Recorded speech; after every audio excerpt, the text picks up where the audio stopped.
Hello साथियों, जय हिंद। मैं आप सभी का भारतपुर के ऑफिशियल यूट्यूब चैनल पर एक बार फिर स्वागत करता हूं। दोस्तों, आज हम लोग स्टैटिक जीके का पार्ट नंबर 23 शुरू करने जा रहे हैं। तो चलिए दोस्तों, देखते हैं कि पार्ट नंबर 23 में किस प्रकार के प्रश्न दिए गए हैं। दोस्तों आइए देखते हैं। दोस्तों, पहला प्रश्न दिया गया है कि कामायनी के रचनाकार हैं। आप लोग बताइए कि कामायनी के रचनाकार कौन है। इस प्रश्न का सभी लोग आंसर करेंगे कि कामायनी के रचनाकार कौन है। पहला ऑप्शन दिया गया जयशंकर प्रसाद, बी दिया गया है सुमित्रानंद पंत, सी दिया गया है सूर्यकांत त्रिपाठी निराला और डी दिया गया है महादेवी वर्मा। दोस्तों आप लोग आंसर करिए कि कामायनी के रचनाकार कौन है। हम लोग बात करते हैं महादेवी वर्मा की। तो महादेवी वर्मा की रचनाएं आपको देता है यामा, क्या देता है, यामा, दीप शिखा, यामा, दीप शिखा और आपको देता है गिल्लू, क्या देता है, गिल्लू। तो यामा, दीप शिखा और गिल्लू किसकी रचना है? तो यामा और दीप शिखा और गिल्लू महादेवी वर्मा जी की रचना है।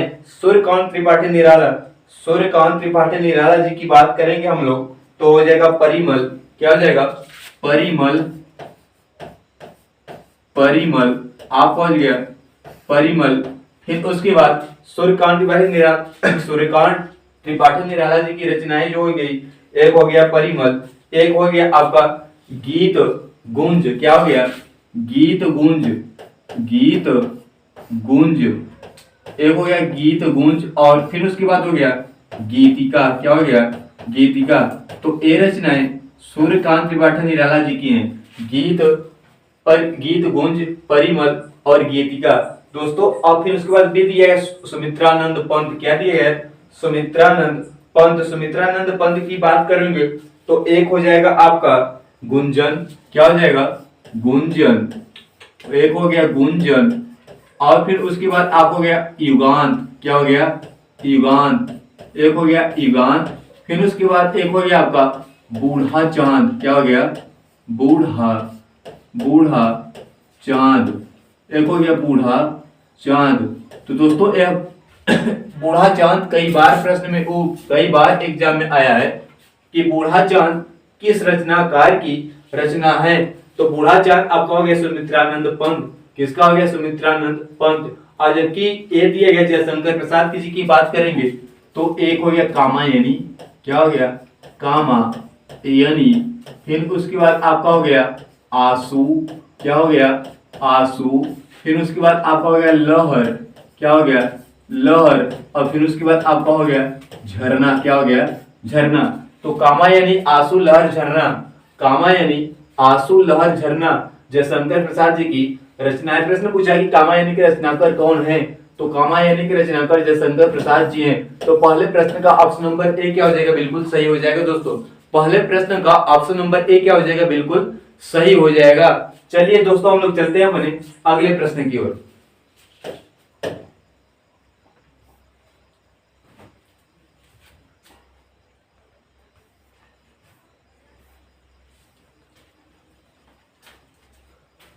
दोस्तों प्रश्न नंबर 2 दिया गया कि मोहिनी अट्टम नृत्य निम्नलिखित में से किस राज्य से संबंधित है। आप लोग इसका आंसर करेंगे कि मोहिनी अट्टम जो लोक नृत्य होता है यह किस राज्य से संबंधित है। पहला दिया गया ओडिशा, दूसरा दिया गया केरल, सी दिया कर्नाटक और डी दिया गया तमिलनाडु। तमिलनाडु की बात करेंगे तो आपको हो जाएगा भरतनाट्यम, भरतनाट्यम, भरतनाट्यम किस राज्य का लोक नृत्य हो जाता है। तो भरतनाट्यम आपको तमिलनाडु राज्य का लोक नृत्य। कर्नाटक की बात करेंगे तो आपको हो जाएगा यक्षगान, क्या हो जाएगा, यक्षगान, यक्षगान आपका हो गया कर्नाटक, किसका हो गया, कर्नाटक। तो यक्षगान आपका हो गया कर्नाटक, तो यक्षगान किसका हो गया, कर्नाटक। दोस्तों फिर उसके बाद दिया गया है केरल। तो केरल का आपका हो जाता है मोहिनी अट्टम, क्या होता है, मोहिनी, मोहिनी अट्टम आपका हो जाता है मोहिनी, मोहिनी अट्टम, मोहिनी अट्टम आपका होता है केरल राज्य का लोक नृत्य। प्रश्न क्या पूछा है कि मोहिनी अट्टम नृत्य निम्नलिखित में से किस राज्य से संबंधित है। तो मोहिनी अट्टम नृत्य केरल राज्य से संबंधित है। तो दोस्तों प्रश्न नंबर 2 का ऑप्शन नंबर बी क्या हो जाएगा, बिल्कुल सही हो जाएगा। जो मोहिनी अट्टम नृत्य हो जाता है, मोहिनी अट्टम नृत्य केरल राज्य से संबंधित है। अब जबकि यक्षगान कर्नाटक, भरतनाट्यम तमिलनाडु। दोस्तों चलिए हम लोग चलते हैं अपने नेक्स्ट प्रश्न की ओर।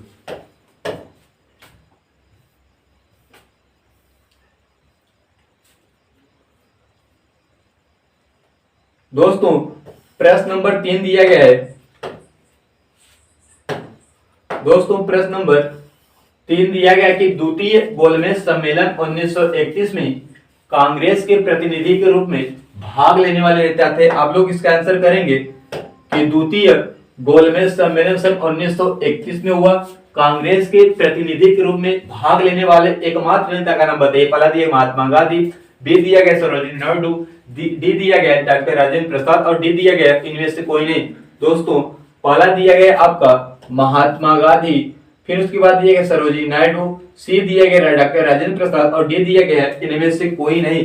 दोस्तों हम लोग बात करेंगे गोलमेज सम्मेलन। तो प्रथम गोलमेज सम्मेलन, प्रथम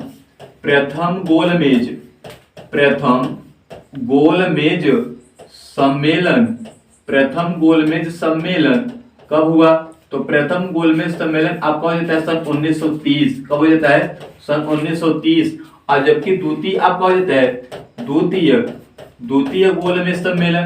तो द्वितीय गोलमेज सम्मेलन आपका हो जाता है द्वितीय गोलमेज सम्मेलन आपका हो जाता है सन 1931।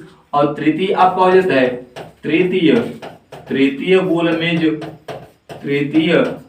गोलमेज सम्मेलन।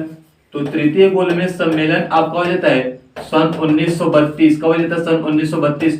तो प्रथम गोलमेज सम्मेलन सन 1930 में हुआ, द्वितीय 1931 में हुआ और तृतीय कब हुआ? 1932 में। प्रश्न पूछा कि द्वितीय गोलमेज सम्मेलन जो 1931 में हुआ, कांग्रेस के प्रतिनिधि के रूप में भाग लेने वाले नेता कौन थे? तो द्वितीय गोलमेज सम्मेलन में भाग लेने वाले कांग्रेस के एकमात्र नेता महात्मा गांधी थे। कौन थे? महात्मा गांधी थे। दोस्तों ये प्रश्न कई बार पूछा गया है कि द्वितीय गोलमेज सम्मेलन में कांग्रेस के किस प्रतिनिधि ने भाग लिया था?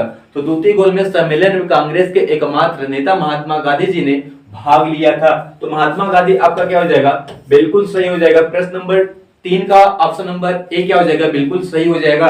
दोस्तों यदि प्रश्न पूछेगा कि तीनों गोलमेज सम्मेलन में किस भारतीय ने भाग लिया, तीनों गोलमेज सम्मेलन में यदि पूछेगा कि तीनों गोलमेज सम्मेलन में किस भारतीय ने भाग लिया, तो तीनों गोलमेज सम्मेलन में एकमात्र भारतीय ऐसे थे जिनका नाम था डॉक्टर भीमराव अंबेडकर। डॉक्टर भीमराव अंबेडकर जी ने भाग लिया था। डॉक्टर भीमराव अंबेडकर। तो डॉक्टर भीमराव अंबेडकर जी ने तीनों गोलमेज सम्मेलन में भाग लिया था। और जबकि महात्मा गांधी जी ने द्वितीय गोलमेज सम्मेलन में भाग लिया था, जो कांग्रेस के एकमात्र प्रतिनिधि के रूप में जाने जाते थे। दोस्तों तीनों गोलमेज सम्मेलन में भाग लेने वाले एकमात्र भारतीय डॉक्टर भीमराव अंबेडकर थे। और जबकि महात्मा गांधी जी ने द्वितीय गोलमेज सम्मेलन जो 1931 में हुआ उसमें भाग लिए थे। दोस्तों प्रश्न यही पूछा था कि द्वितीय गोलमेज सम्मेलन जो सन 1931 में हुआ, कांग्रेस के प्रतिनिधि के रूप में भाग लेने वाले नेता कौन थे? तो कांग्रेस के प्रतिनिधि के रूप में भाग लेने वाले नेता महात्मा गांधी थे। दोस्तों कौन हो जाते? महात्मा गांधी आपका बिल्कुल सही आंसर हो जाएगा। चलिए हम लोग चलते हैं अपने चौथे प्रश्न की ओर।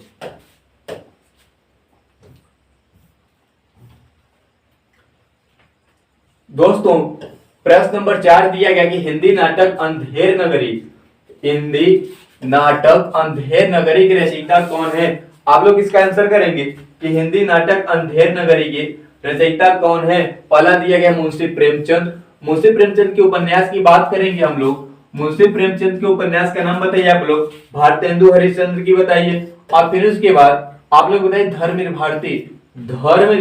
भारती के किन्हीं 2 उपन्यासों के नाम बताइए आप लोग कि धर्मवीर भारती का कौन कौन उपन्यास था। आप लोग इसका आंसर करेंगे धर्मवीर भारती। तो धर्मवीर भारती का उपन्यास हो जाता है सूरज का 7वां घोड़ा। क्या होता है? सूरज का 7वां घोड़ा। तो सूरज का 7वां घोड़ा क्या होता है? धर्मवीर भारती जी का उपन्यास। तो सूरज का 7वां घोड़ा किसका हो जाता है? धर्मवीर भारती जी का उपन्यास। फिर उसके बाद आपका हो जाता है गुनाहों का देवता। क्या होता है? गुनाहों का देवता। तो गुनाहों का देवता किस मतलब कि किस लेखक का उपन्यास है? तो गुनाहों का देवता धर्मवीर भारती जी का उपन्यास है गुनाहों का देवता। गुनाहों का देवता, गुनाहों का देवता और सूरज का सातवां घोड़ा दोनों धर्मवीर भारती जी के उपन्यास हैं। फिर उसके बाद दिया गया है मुंशी प्रेमचंद्र। तो मुंशी प्रेमचंद की बात करेंगे हो जाता है आपका गबन और गोदान। गबन कामा गोदान। तो गबन और गोदान किस लेखक का उपन्यास है? तो गबन और गोदान आपको मुंशी प्रेमचंद। दोस्तों प्रश्न पूछा कि हिंदी नाटक अंधेर नगरी के रचयिता कौन है? हिंदी नाटक अंधेर नगरी के रचयिता कौन? इसका आंसर आप लोग करिए कि हिंदी नाटक अंधेर नगरी के रचयिता कौन है? तो हिंदी नाटक अंधेर नगरी के रचयिता आपको हो जाता है भारतेंदु हरिश्चंद्र। कौन हो जाते हैं? भारतेंदु हरिश्चंद्र अंधेर नगरी के रचयिता हो जाते हैं। तो प्रश्न नंबर 4 का ऑप्शन नंबर बी क्या हो जाएगा? बिल्कुल सही हो जाएगा दोस्तों। चलिए आप लोग चलते हैं अपने अगले प्रश्न की ओर।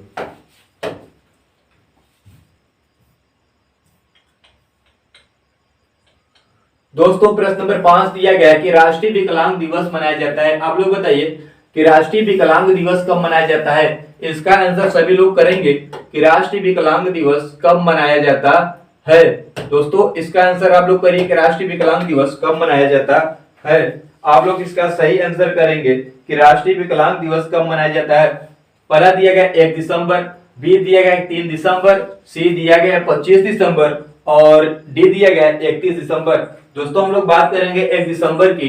तो विश्व एड्स दिवस क्या हो जाता है? विश्व एड्स दिवस। तो विश्व एड्स दिवस आपका मनाया जाता है 1 दिसंबर को। विश्व एड्स दिवस को मनाया जाता है। तो विश्व एड्स दिवस आपका मनाया जाता है 1 दिसंबर को। फिर उसके बाद दिया गया 3 दिसंबर। फिर उसके बाद दिया गया 25 दिसंबर। 25 दिसंबर की बात करेंगे, 25 दिसंबर की हम लोग बात करेंगे तो हो जाता है क्रिसमस डे।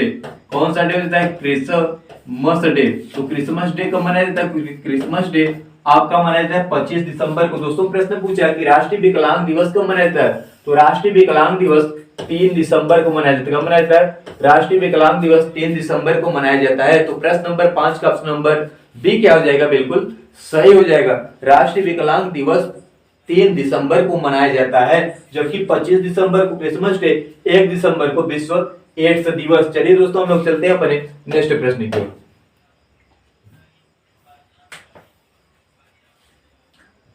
दोस्तों प्रश्न नंबर 6 का आंसर करेंगे आप लोग कि स्वीडन की राजधानी का नाम बताइए। स्वीडन देश की जो राजधानी, इसका आप नाम बताइए कि स्वीडन देश की राजधानी क्या है। सभी इसका आंसर करेंगे। पहला दिया गया स्टॉकहोम, बी दिया गया बर्न, सी दिया गया मैड्रिड और डी दिया गया लग्जमबर्ग। आप लोग इसका आंसर करेंगे स्वीडन की राजधानी का नाम क्या है।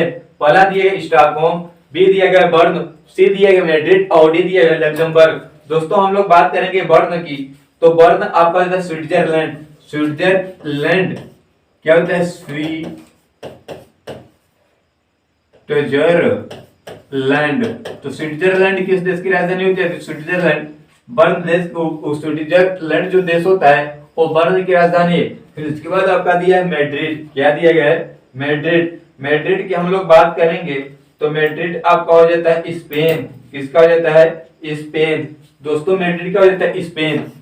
तो स्पेन की राजधानी आपका होता है मैड्रिड। क्या होता है? मैड्रिड। फिर उसके बाद दिया गया लग्जमबर्ग। दोस्तों आप लोग बताइए कि स्वीडन देश की राजधानी क्या है। तो स्वीडन देश की राजधानी आपका हो जाता है स्टॉकहोम। क्या होता है? स्टॉकहोम। स्वीडन देश की राजधानी आपका हो जाता है स्टॉकहोम। तो स्टॉकहोम आपका क्या हो जाएगा? बिल्कुल राइट आंसर हो जाएगा। तो प्रश्न नंबर 6 का ऑप्शन नंबर 1 क्या हो जाएगा? बिल्कुल सही हो जाएगा। दोस्तों चलिए हम लोग चलते हैं अपने अगले प्रश्न की ओर।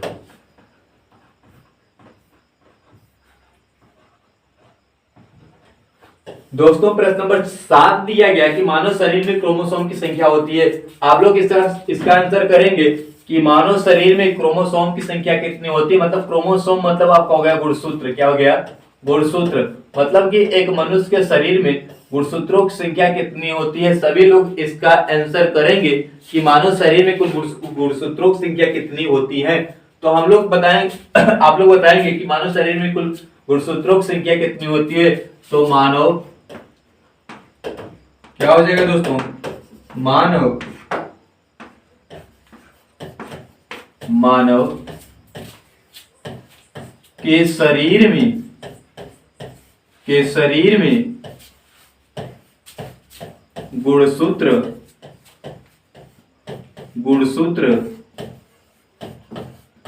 की संख्या 46 होती है। कितनी होती है? 46 होती है। तो मानव शरीर में गुणसूत्रों की संख्या कितनी होती है? 46 होती है। दोस्तों गुणसूत्र किस में होते हैं? तो गुणसूत्र जोड़े में होते हैं। किस में होते हैं? जोड़े में होते हैं। यदि दोस्तों पूछता कि मनुष्य के शरीर में गुणसूत्रों की कितने जोड़े पाए जाते हैं, तो 23 जोड़े पाए जाते हैं। कितने जोड़े पाए जाते हैं? 23 जोड़े पाए जाते हैं। मतलब यदि गुणसूत्र जोड़े में रहेंगे तो 23 होंगे, यदि अकेले में रहेंगे तो 46 होंगे। तो प्रश्न पूछा कि मानव शरीर में क्रोमोसोम की संख्या होती है, तो मानव शरीर में क्रोमोसोम की संख्या कितनी होती है? 46 होती है। कितनी होती है? 46 होती है। तो प्रश्न नंबर 7 का ऑप्शन नंबर बी क्या हो जाएगा? बिल्कुल सही हो जाएगा। दोस्तों चलिए हम लोग चलते हैं अपने अगले प्रश्न की ओर।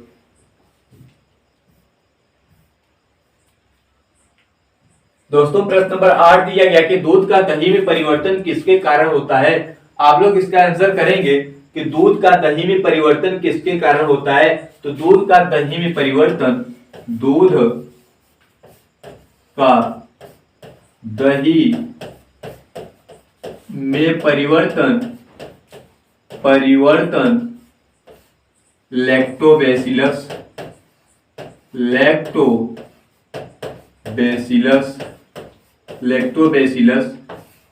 बैक्टीरिया के कारण होता है। बैक्टीरिया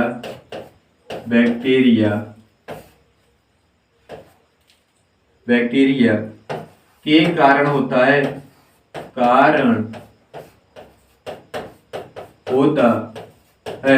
तो दोस्तों एक लैक्टोबैसिलस बैक्टीरिया होता है जिसके कारण दूध दही में परिवर्तित हो जाता है। किसके कारण? लैक्टोबैसिलस बैक्टीरिया के कारण दूध दही में क्या हो जाता है? परिवर्तित हो जाता है। तो प्रश्न पूछा कि दूध का दही में परिवर्तन किसके कारण होता है। तो दूध का दही में परिवर्तन बैक्टीरिया के द्वारा होता है। किसके कारण? बैक्टीरिया के द्वारा। अब बैक्टीरिया का नाम क्या है? तो बैक्टीरिया का नाम लैक्टोबैसिलस है। क्या है? लैक्टोबैसिलस है। तो दोस्तों प्रश्न नंबर 8 का ऑप्शन नंबर ए क्या हो जाएगा? बिल्कुल सही हो जाएगा। दूध का दही में परिवर्तन बैक्टीरिया के द्वारा होता है। तो प्रश्न नंबर 8 का ऑप्शन नंबर ए क्या हो जाएगा? बिल्कुल सही हो जाएगा। दोस्तों चलिए हम लोग चलते हैं अपने नेक्स्ट प्रश्न की ओर।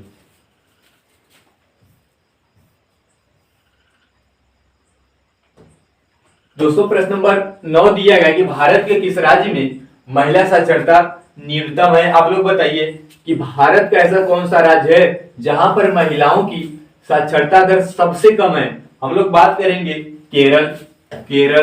तो केरल राज्य की साक्षरता दर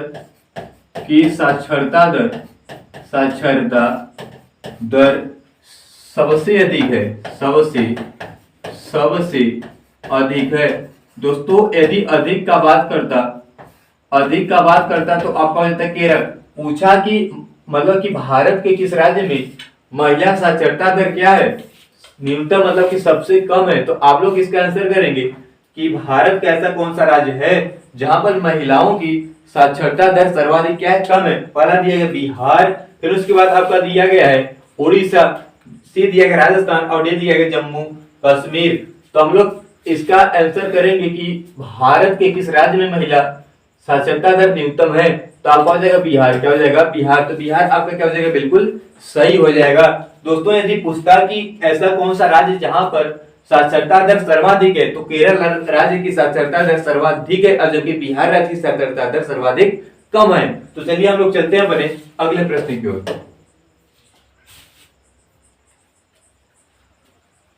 दोस्तों प्रश्न नंबर 10 दिया है।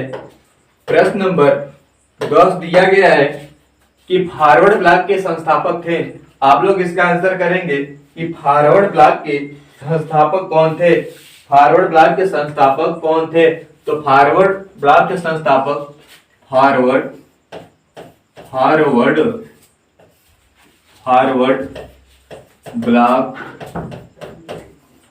ब्लॉक के संस्थापक फॉरवर्ड ब्लॉक के संस्थापक सुभाष चंद्र बोस, नेताजी सुभाष चंद्र बोस थे। कौन थे? नेताजी सुभाष चंद्र बोस थे। और ब्लॉक की स्थापना कब हुई? तो ब्लॉक की स्थापना वर्ष की हम लोग बात करेंगे तो स्थापना वर्ष 3 मई सन 1939, 3 मई सन 1939 को हुई। तो फॉरवर्ड ब्लॉक की स्थापना नेताजी सुभाष चंद्र बोस ने की है। और कब किया? 3 मई 1939 को किया।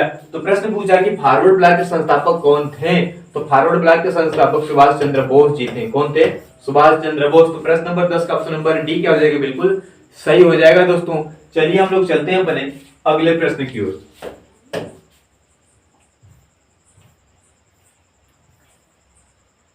दोस्तों प्रश्न नंबर 11 का आंसर करेंगे आप लोग की बारडोली सत्याग्रह 1928 का नेतृत्व किसने किया? मतलब कि जो बारडोली में सत्याग्रह हुआ वो सन 1928 में हुआ। तो इसका नेतृत्व करने वाले व्यक्ति कौन थे? आप लोग इसका आंसर करेंगे। पहला दिया सरदार वल्लभ भाई पटेल, बी दिया गया महात्मा गांधी, सी दिया गया मिट्ठूलाल जी पटेल ने और डी दिया गया है महादेव देसाई ने। आप लोग इसका आंसर करेंगे बारडोली सत्याग्रह। तो हम लोग बारडोली की बात करेंगे तो बारडोली सत्याग्रह जून 1928 में हुआ। जून 1928 में हुआ। अब किस स्थान पर हुआ? तो यह हुआ गुजरात राज्य में। कहां पर हुआ? गुजरात राज्य में। कहां पर हुआ? गुजरात राज्य में। और इसका नेतृत्व किसने किया? तो इसका नेतृत्व सरदार वल्लभ भाई पटेल ने किया। किसने किया? सरदार वल्लभ भाई पटेल ने किया। बारडोली की महिलाओं ने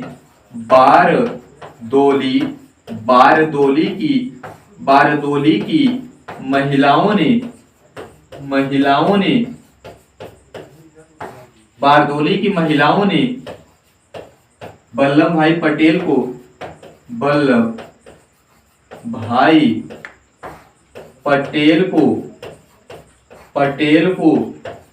सरदार की उपाधि दी। किसकी उपाधि? सरदार की उपाधि दी। तो दोस्तों ये प्रश्न कई बार पूछा गया है कि मतलब कि कहां की महिलाओं ने सरदार वल्लभ भाई पटेल को सरदार की उपाधि दी थी? तो बारडोली की महिलाओं ने सरदार वल्लभ भाई पटेल को सरदार की उपाधि दी थी। तो प्रश्न क्या था? बारडोली सत्याग्रह सन 1928 का नेतृत्व किसने किया? तो बारडोली सत्याग्रह सन 1928 का नेतृत्व सरदार वल्लभ भाई पटेल ने किया। तो प्रश्न नंबर 11 का ऑप्शन नंबर 1 क्या हो जाएगा? बिल्कुल सही हो जाएगा दोस्तों। चलिए हम लोग चलते हैं अपने अगले प्रश्न की ओर।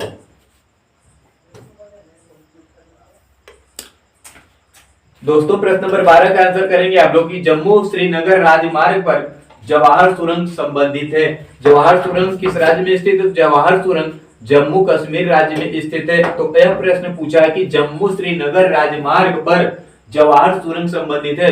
तो जवाहर सुरंग किससे संबंधित है? आप लोग बताएंगे। पहला दिया है पीर पंजाल श्रेणी और बी दिया काराकोरम श्रेणी, सी दिया जास्कर श्रेणी और डी दिया त्रिकूट श्रेणी। तो आप लोग इसका आंसर करेंगे जम्मू श्रीनगर राजमार्ग पर जवाहर सुरंग संबंधित है। तो जो जम्मू कश्मीर श्रीनगर राजमार्ग है यह पीर पंजाल श्रेणी संबंधित है। तो पीर पंजाल आपका क्या हो जाएगा? बिल्कुल सही हो जाएगा। प्रश्न नंबर 12 का ऑप्शन नंबर ए बिल्कुल क्या हो जाएगा दोस्तों? सही हो जाएगा। जो जम्मू श्रीनगर राजमार्ग पर जवाहर सुरंग संबंधित है वह पीर पंजाल श्रेणी से संबंधित है। तो प्रश्न नंबर 12 का ऑप्शन नंबर ए क्या हो जाएगा? बिल्कुल राइट हो जाएगा। चलिए दोस्तों हम लोग चलते हैं अपने अगले प्रश्न की ओर।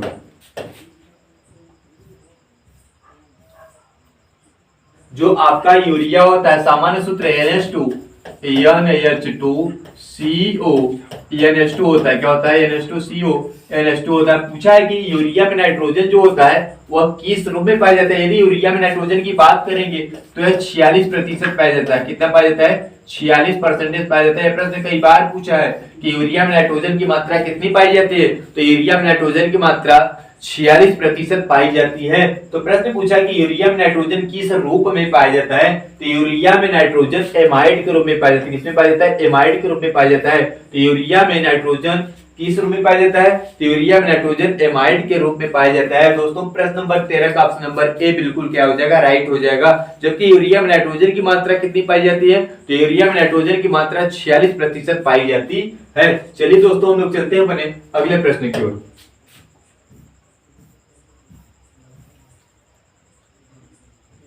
दोस्तों प्रश्न नंबर 14 दिया है कि केंद्रीय चावल अनुसंधान केंद्र स्थित है। जो केंद्रीय चावल अनुसंधान है उस वह केंद्र कहां पर स्थित है? पहला दिया है कटक उड़ीसा, बी दिया गया लखनऊ उत्तर प्रदेश, सी दिया शिमला हिमाचल प्रदेश, डी दिया गया देहरादून उत्तराखंड। आप लोग इसका आंसर करिएगा कि केंद्रीय चावल अनुसंधान केंद्र कहां पर स्थित है। तो पहला दिया कटक उड़ीसा, लखनऊ शिमला देहरादून। बात करेंगे देहरादून उत्तराखंड की तो वन अनुसंधान कहां पर स्थित है? तो वन अनुसंधान आपका देता है उत्तराखंड राज्य में। कहां पर? उत्तराखंड राज्य में स्थित है। शिमला की बात करेंगे हम लोग, क्या दिया गया है? शिमला। क्या दिया दोस्तों? शिमला। तो शिमला की बात करेंगे, आपका देता है आलू केंद्र। क्या देता है? केंद्रीय आलू अनुसंधान। तो केंद्रीय आलू अनुसंधान कहां पर स्थित है? केंद्रीय आलू अनुसंधान आपका हो जाता है आलू अनुसंधान। तो केंद्रीय आलू अनुसंधान आपका हो जाता है शिमला। कहां पर हो जाता है? शिमला। तो केंद्रीय आलू अनुसंधान आपका हो जाता है शिमला। आलू अनुसंधान आपका हो जाता है शिमला। कहां हो जाता है? शिमला। उसके बाद ये है लखनऊ। यदि गन्ना की बात करेगा तो गन्ना अनुसंधान तो गन्ना अनुसंधान कहां हो जाता है? लखनऊ। कहां हो जाता है? लखनऊ। प्रश्न पूछा कि केंद्रीय चावल अनुसंधान केंद्र स्थित है, तो केंद्रीय चावल अनुसंधान केंद्र कटक उड़ीसा में स्थित है। कहां पर स्थित है? कटक उड़ीसा में। दोस्तों यदि पूछता कि गन्ना अनुसंधान कहां पर है, तो गन्ना अनुसंधान आपका होता है लखनऊ उत्तर प्रदेश। प्रश्न पूछता है कि आलू अनुसंधान, तो आलू अनुसंधान होता है शिमला हिमाचल प्रदेश। यदि प्रश्न पूछता है कि वन अनुसंधान केंद्र कहां पर स्थित है, तो वन अनुसंधान आपका हो जाता है देहरादून उत्तराखंड। प्रश्न पूछा था कि केंद्रीय चावल अनुसंधान केंद्र स्थित है, तो केंद्रीय चावल अनुसंधान केंद्र आपका होता है कटक उड़ीसा। तो प्रश्न नंबर 13 का दोस्तों प्रश्न नंबर 14 का ऑप्शन नंबर ए क्या हो जाएगा? बिल्कुल राइट हो जाएगा। चलिए दोस्तों हम लोग चलते हैं अपने अगले प्रश्न की ओर।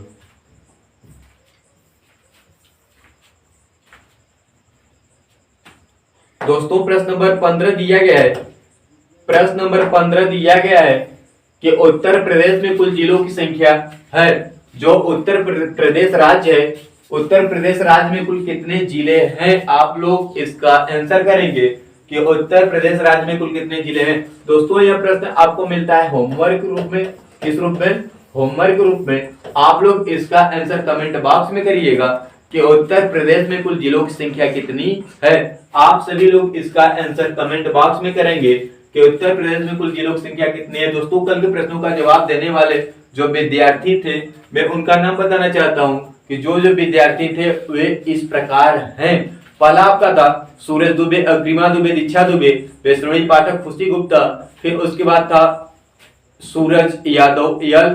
फिर उसके बाद था आपका अभिषेक शुक्ला, शुभम शर्मा, हिमांशु कुमार। फिर उसके बाद था आपका संदीप यादव, रविंद्र यादव, महेश यादव, गणेश यादव, सचिन यादव। तो एक विद्यार्थी ऐसे विद्यार्थी थे जो कल के प्रश्नों का बहुत सटीक और बहुत ही लाजवाब जवाब दिए थे।